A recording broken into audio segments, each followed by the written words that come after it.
അപ്പോഴ് ഒരു ചെറിയ സംഭ്രാന്തി ഈ പോലീസിനുണ്ടായി, അല്ലെങ്കിൽ സർക്കാരിനുണ്ടായി, ഒരല്പം പരിഭ്രമം ഉണ്ടായി.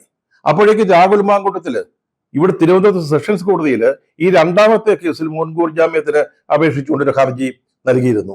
ഇനി ഈ കേസിലെങ്ങാണ്ട് രാഹുൽ മാങ്കൂട്ടത്തിൽ മുൻകൂർ ജാമ്യം നൽകിയാലോ? അതായിരുന്നു ഒരു പേടി. സത്യം പറഞ്ഞാൽ അതിനകത്ത് പരാതിക്കാരുടെ പേരും വിവരങ്ങളൊന്നും ഇല്ലെന്നേ. അതുകൊണ്ട് ചിലപ്പോൾ ജാമ്യം കിട്ടാം, മുൻകൂർ ജാമ്യം കിട്ടാം. അതുപോലെ തന്നെ ഈ പരാതിക്കാരുടെ മൊഴിയൊന്നുമില്ല. അവര് ഇമെയിലില് KPCC പ്രസിഡന്റ് അയച്ച ഒരു പരാതി മാത്രമാണ് ഉള്ളത്. അപ്പോഴത്തേക്ക് എന്ത് ചെയ്തു?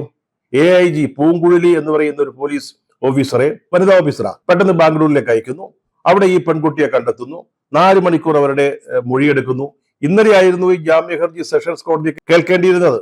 അതിനു മുമ്പായിട്ട് വളരെ പെട്ടെന്ന് തന്നെ ഈ മൊഴി, അതായത് ബാംഗ്ലൂരിലെ പെൺകുട്ടിയുടെ മൊഴി സെഷൻസ് കോടതിയിൽ എത്തിക്കുന്നു. എന്തൊരു സ്പീഡാണ്, എന്തൊരു വേഗതയാണ്! നീതി നടപ്പാക്കുന്നതിൽ ഈ സർക്കാരിന്റെ ശുഷ്കാന്തി എത്രത്തോളമാണ്! അതാണ് ഈ സംഭവങ്ങളൊക്കെ വെളിപ്പെടുത്തുന്നത്. പക്ഷെ PT കുഞ്ഞുമുഹമ്മദിനെതിരായിട്ട് പരാതി വരുമ്പോൾ അവിടെ ഈ വേഗത നമ്മൾ കാണുന്നില്ല.